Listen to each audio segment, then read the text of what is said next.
This is your one and only 𝐸𝑠park81 with your daily dose of video goodness, and welcome back to another exciting episode of Freeform Friday, where we play some random video game. And today's game is called Dice Legacy. It is a city game, city building game, but it takes a new interesting approach, and it is extremely addictive if you like these type games. Now, I'm going to give you a heads up right from the get-go. This isn't a game that's going to be for everybody, but for those of you who like this style thing, it's going to be an absolute you should pick this up style game.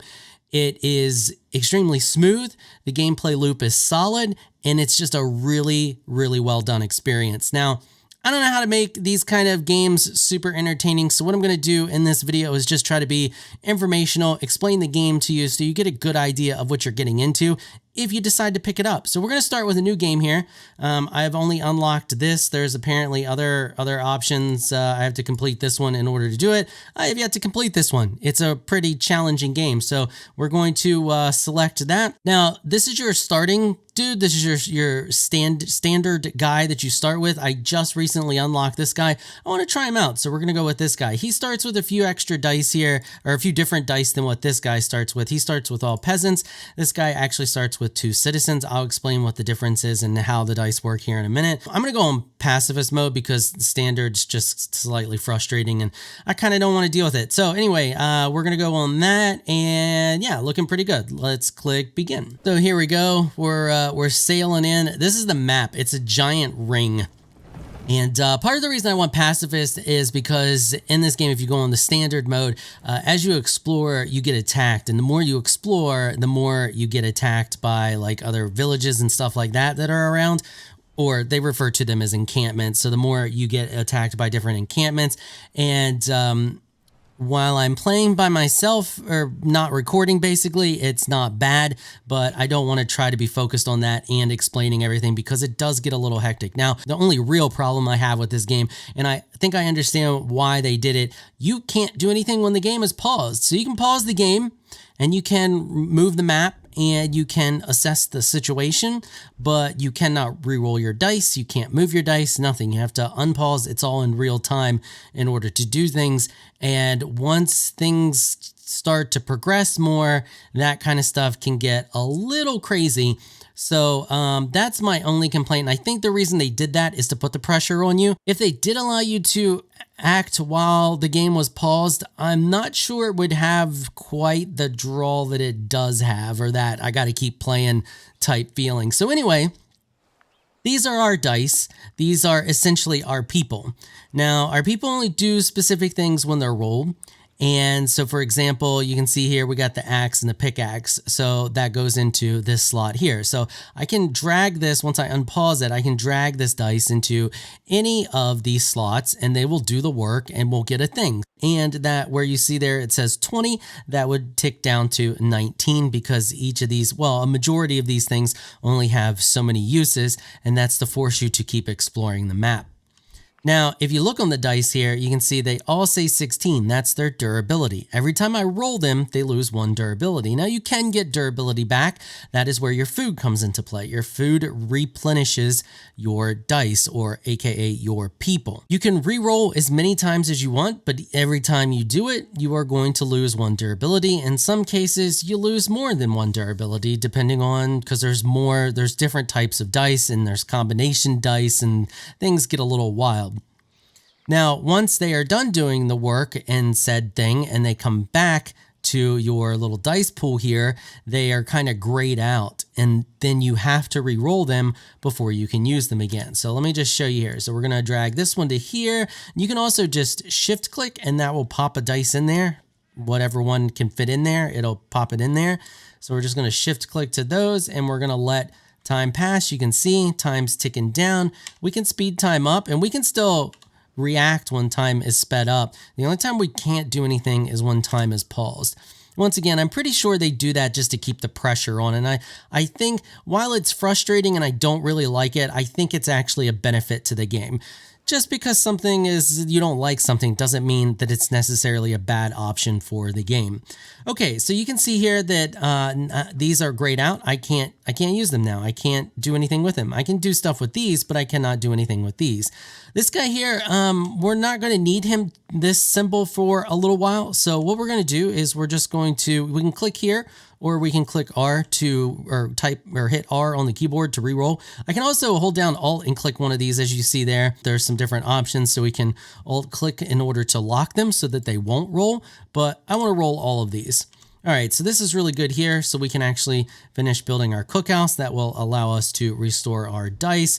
And we don't have any other building going on right now. I am going to lock these because I do plan on doing some building, but we're going to re-roll those to that. And I'm actually going to lock that dude too, just in case we get attacked.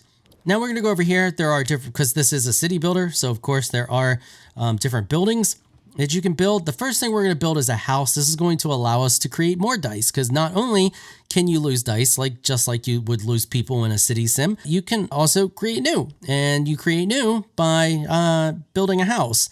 And then using that house, you put 2 dice in it, and they make a new little baby dice. Don't ask how it happens. You know, when a mama dice and a daddy dice love each other a lot, or they're forced into an enclosure for a long period of time, baby dice happen. So anyway, there we go. We got these 2 back. We're going to have to re-roll these, and we're going to need to do some more building. So I'm going to hold on to that one. This one, we already have 1 attacker. We're this early in the game. We're not going to get anything more than just that. So we're just going to keep re-rolling here. Okay, so now we need to make sure that we keep up with our food hut here. So we're going to do that. Make sure we stay on the food hut and wood. Those are going to be super important for us here early game. Now, with your basic house, you can only put peasant dice into it. So you can eventually get changes to, or make changes that allow you to put any dice in there using the council. I'll explain that here in a minute. You'll see that once the season's over. But for right now, we can only put peasants in there. So we're going to re-roll. This is completely useless to us this early in the game. This is useful. So we're going to put this over here because we're going to need as much wood as we can get. So we're going to re-roll this one. This is going to be a hard start with these dice because these citizen dice are made for a little bit later in the game. Ideally, early in the game, peasant dice, they're going to have all of the faces that you want. And if I pause here and highlight over them, you can see the faces there, and a majority of those faces you can see are all over here. These guys really only have 2 faces that we could use right now, and the main one that we want is the gears there, and that's what we're going to use more than the actual building dice. The books are used to study to get these knowledge points that you see here, which allow you to unlock different stuff in the tech tree. And we can just kind of scroll through here. You can see there's different stuff, like you can unlock a market, you can get religious shrines, civic stuff. So cookhouse restores 4 extra durability. You can increase the time before a fire destroys a building. There's different stuff for production and different stuff for gathering. I think actually to start off here, I'm going to spend both of those points I started with in these 2 right from the get-go to increase food and wood, because we are going to need a lot of that. So we're going to re-roll this dice here. We're going to drop it back over here because we're going to need a ton of food so that we can refresh our dice when their durability starts to get low. And after a few seconds, our other dice will come back to us here. We're going to wait for this one to come back, and we are going to re-roll them. This is great. So if we highlight over this, we can see this is going to provide wood. This is going to provide food. I want to stock up on as much food as possible. That's useless to us, useless to us, useless, useless. Durability is getting kind of low. See, now here's one of the things I like about this game, and that's the give and take. Yeah, you can keep re-rolling, but in order to refresh your dice's durability, you have somewhat finite resources, especially in the beginning of the game. Now, later on, you can get more renewable food sources, but early on in the game, you don't have a lot of different options for a lot of food. So you got that really good trade-off. This game balances the risk and reward trade-offs really, really, really well. And I think that's one of the things that just keeps me going with this game. Like, I've had a really hard time putting it down since I've started playing it. Like, it's just so fantastically done. And I think it's going to be one of those ones that just flies under the radar for a lot of people, and it doesn't quite get the limelight that it really deserves, because if you like city builder games and you kind of like the aspect of the whole dice thing, it's just, even if you don't really like the aspect of the dice, you still may really enjoy this game if you enjoy city builders. All right, so we're going to re-roll both of these. We don't need any of that. And looks like that's just about done for us. So what we need to do is come over here. We're going to get the wheat farm going so we can at least get a resource for our dice here, or our dice, without having to re-roll for no reason. So we're not just wasting a resource here. I'm just going to put it right there for now. That's fine. And then we're going to drop that guy in there. We're going to re-roll again, and we're going to drop that guy. So this is a two-part process. You got to put 2 workers in there to do the work, and then that tills the fields, and then you plant the wheat. So it is a 2-part process to get wheat. It takes more time, but then it is an infinitely renewable food source. You do need the mill as well. You have to mill it to get the food from it. We will be building the mill. We just need to get some more stone. So I'm also going to, I'm going to re-roll here, and I'm also going to get some more peasant dice because we need more very badly this early in the game. These guys here just really aren't doing it for us. Now, I need to start making use of this symbol here, and we can make use of that with the herbalist hut, but in order to do that, we're going to need 8 wood. So we're going to have to hold off on that. We're going to drop this guy in there, leave it set. We're going to drop this one in there, and now we're going to harvest the field there. Sorry, it's a 3-part process, not a 2-part. So you have to till the field, then you have to plant the wheat, then you have to harvest it. Unfortunately, we can't really do much with that. We're going to re-roll. We are going to drop that one in there, and then you can just shift click and drop a food in there. You can also grab the food like this and place it down. We're just going to shift click it in there for now. This does us no good, but I do want more dice, so I'm going to drop them in there and make another dice. Let's re-roll these. Then once again, that doesn't do us any good. This one can actually see how the top face of that has a 2 on it. That means it's the same as putting 2 dice in there. So normally if they just had 1 set of gears, like this one doesn't have any numbers on it. So if the section that, or the slot that I dropped it into, had a number in there, like say 2, I would need 2 of them with that face, just like we had to put 2 in there before, but this one has a 2 on it, so it acts as 2. It can basically do the work of 2 basic dice. And there we go. So now we're getting some dice. We're going to be able to get some things done. So we're going to click over here, get some of that, and we are going to click that guy in there. So for the mill, we're going to need a little bit of stone. So if we highlight over this, we can see that one's going to give us iron. That's going to give us iron. That's going to give us stone. So we're going to need to start putting some worker dice in there. I do want to build another cookhouse, but we're going to have to hold off on that. It's nice to have 2 so you can just refresh 2 dice. And doing 1 dice at a time, just it's a little tedious. So there are seasons, as you can see here, it's getting colder. When it gets cold, it sucks really bad because your dice can freeze up. Now you can unfreeze your dice if you have some ale and you have the, where is it here? The tavern. You can use your ale in order to unfreeze a dice. When a dice is frozen, you can't do anything with it. It's just frozen until the season is over. And there's other things that can happen that can keep you, or keep your dice from freezing. Unfortunately, this early in the game, it's gonna be a little rough for us. We're probably gonna end up with some frozen dice. All right, so winter just hit, which means the season is changing. So every time the season changes, the council pops up and you get some options to choose from here. Now you can also skip it, and the reason you may want to skip it is because whichever one of these you choose, so we have citizens, we have peasants. If we choose a citizen one, the peasants are going to get a little unhappy about it. If we choose a peasant one, the citizens are going to get a little unhappy about it. And you have to manage the happiness. That's what you see up here at the top. If not, riots can break out and you end up losing the game, which is how I lost my last round. But there are things that you can do to change how happy they are. One of those is making new dice of that type. As you can see, peasants are super happy because I've been making a lot of little baby peasants.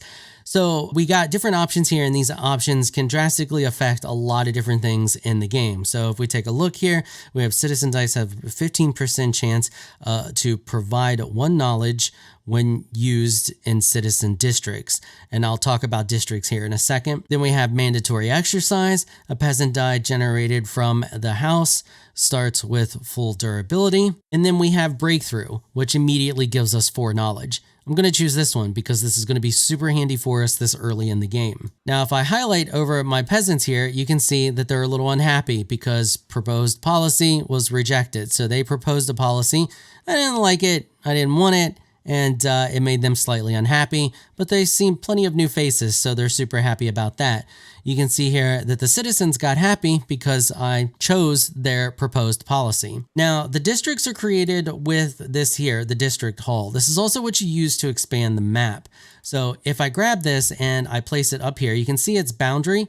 It's that white line that you see there moving around. If I place it here, it's going to expand all the way up to here where its boundary is showing. But I can also place it here and it will have a much smaller boundary, and then I can turn that into a district.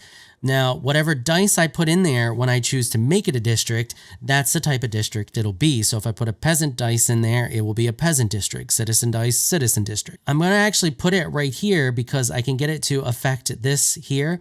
Then once we use this up, I can put another one of these here and get it to affect that one there, because eventually they will give me a policy that will allow me to gain more food within that district. So we're going to place this down. And we're going to need to build it. So we're going to need some builders. Luckily, I have one that I've saved.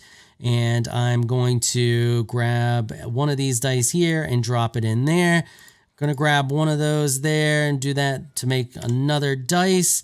And now we have our other builder. So now we can build that. Also, another thing, when winter happens, until you get the greenhouse policy upgrade inside of a peasant district, your wheat farms cannot produce wheat during the winter. Now, before we can turn this into a district, we have to explore. So we're going to drop one of these little explorer. You can see we have the proper face for it. We're going to drop that in there. Wait for it to count down, and then that will allow me to then turn it into a district. Okay, now that it's done its explore thing, you can see it actually explored out just a little bit here. We have some other options. So this is our border here, but we can explore a little bit outside of our border and check out what these encampments are about. Well, I'm not going to do that right now.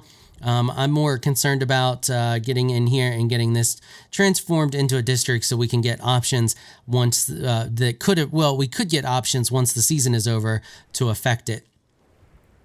So this dice here got frozen. As you see, I can't, it's got the ice around it. I can't do anything with it, and we don't have the ability to thaw it right now. So I'm just going to leave it alone. So if we highlight over this, you can see that it will accept any dice. If it doesn't have a symbol in it, you can use any dice in there. This one does have a stipulation that we cannot use a mercenary dice in there, so we're not going to do that. We don't have any mercenary dice, so it doesn't really matter. So we're just going to, actually, you know what I'm going to do? I'm going to lock this, re-roll, see what we get. Yeah, I don't have any use for this right now, so we're going to drop that in there. This will ensure that this turns into a peasant district, and we're going to drop 2 gold in there. So every time we mine, we have a chance of finding gold. There's other things that can increase that chance later on, and there's other ways to get gold as well, like taxing and stuff like that. But for now, we're just relying on the mines. Now that that's done, you can see that this has become a peasant district. So everything that's inside this border here will be affected by anything that affects peasant districts. You can also see that we got an efficiency bonus because we're next to this thing here. Essentially, the efficiency bonus is just how fast it operates. So this will just happen quicker now that it has that 25% efficiency. It's going to take 25% less time to do the thing. All right, winter has passed. So now it is spring and all of our dice have been unthawed and the council has convened once again. So we got a lot of really good options here. First off, we have the mandatory harvesting. So at the start of every season, we obtain 2 wheat for every wheat farm inside the peasant district. And there's a great example of districts and how different things can be affected that are inside of them and how planning is important in this game. Then we have the mandatory exercise again, but this one is crazy powerful, and I've not seen this one before. This one's super strong. Our peasants are really happy right now. We're going to take this one. So it's going to make them a little less happy, which is fine. When they're happy, we do get bonuses, as you see here, that when they are happy, they produce extra resources. When these guys are happy, they gather, instead of producing, they gather extra resources. But these guys here, it's good that they're happy because we're going to be producing resources inside of here. If we use them here and only use our citizen dice here and here, we'll be getting a ton of food. So we are going to actually drop guy in here and produce extra resources there, drop one there, and produce extra resources there. Now I want to make some more of those citizen dice. So what we're going to do is we are going to go over here and build a school. This is going to allow us to convert peasants into citizens. And I'm just going to place that over here. I think I'm going to place it right here, because then once this crumbles, I will put a district there and turn this into another district, or some type of district, depending on what I needed at the time. I'm hoping to eventually get the policy where things don't freeze inside of peasant districts. It's super strong, really powerful. Then we're going to, we need some builders. We do not have any builders, but we are going to start dropping a lot of these guys around here now that we don't have to worry about them being frozen. And I just remembered that we're playing on passive, so technically I don't really need that because we haven't provoked anybody, so we should not have to worry about any incoming attacks. Now, something that's really interesting about this is that we can only hold 12 dice in our pool at a time. But when the dice are out, they're not considered in our pool. So we can have over 12 dice. You can have as many dice as you want, as long as you don't end up with 12 of them or more than 12 coming back to your pool. If that happens, you have to discard some. But there's different ways you can keep dice out. So for example, we can place any dice we want here. So if I had 13 dice and I was worried about one showing up back into my pool here and having to get rid of one and I did not want to, I could just leave a dice there and now I can have 13 dice in total. I can have 12 in my pool. This one's just sitting here chilling. That's where it starts to get really crazy, because after a period of time, you need more than 12 dice to keep things going at a steady pace, and you have to keep dice out and keep them all over doing different things. There's lots of different places that you can set dice, not just there. So if I wanted to, I could just set a dice here as well and not worry about putting food there. Once the school is built, I can put a dice over there and just not convert it. There's lots of different places you can stash dice if you need to stash them if things get a little too hectic. So I'm going to convert another one of our dice into a citizen dice here. So we're going to grab this guy here and we're going to drop him over here. Now it's going to cost me 2 food to do so, but we already have a ton of food, so it's no big deal. We're just going to spend the 2 food. In 28 seconds, that will be converted to a citizen dice. And over here, we are also making another peasant dice, but I have to be careful because we're going to start to get into a situation where we have more dice than what we can hold.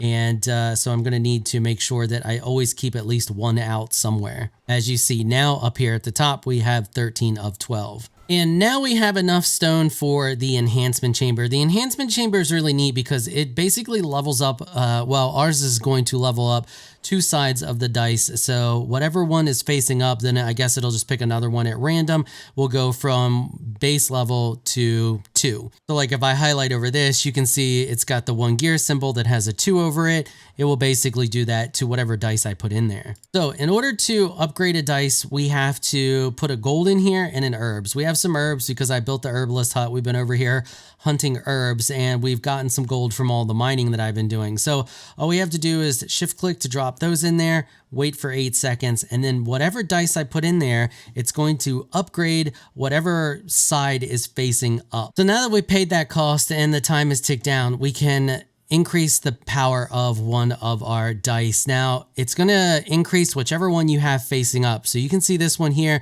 currently has its level 2 on one of its gear sides. I want to be able to do this a lot faster with less dice. So what we can do is put this in there, and it's this, since the book is the face side up, that's the one that's going to become level 2. And then because we have the specific policy enacted, it's going to pick another one at random. So now all we have to do is just drag and drop it in there, and 40 seconds from now, that will increase the power of that one side. Unfortunately, we are way past our wrap-up time, so hopefully this gives you a good idea of how this game operates and lets you know whether or not you're going to like it or not. I'll put a link for it down in the description if you want to hop down there and check it out. I'm warning you now, it's super addictive and just a really well done game. It's just really well balanced and really enjoyable, and hopefully you all enjoy it as much as I do if you decide to pick it up. All right, that is going to wrap it up for this episode. I want to give an absolutely massive shout out to my supporters on Patreon for making this episode possible. Y'all are absolutely amazing people. If you would like to join my Elite Crew Patreon supporters, please check out the link in the description below. If you enjoyed this video, please leave a comment down below. Let me know what you thought. If you're shy, you don't like to comment, just hit that thumbs up button and share your support. Until next time, thanks for watching.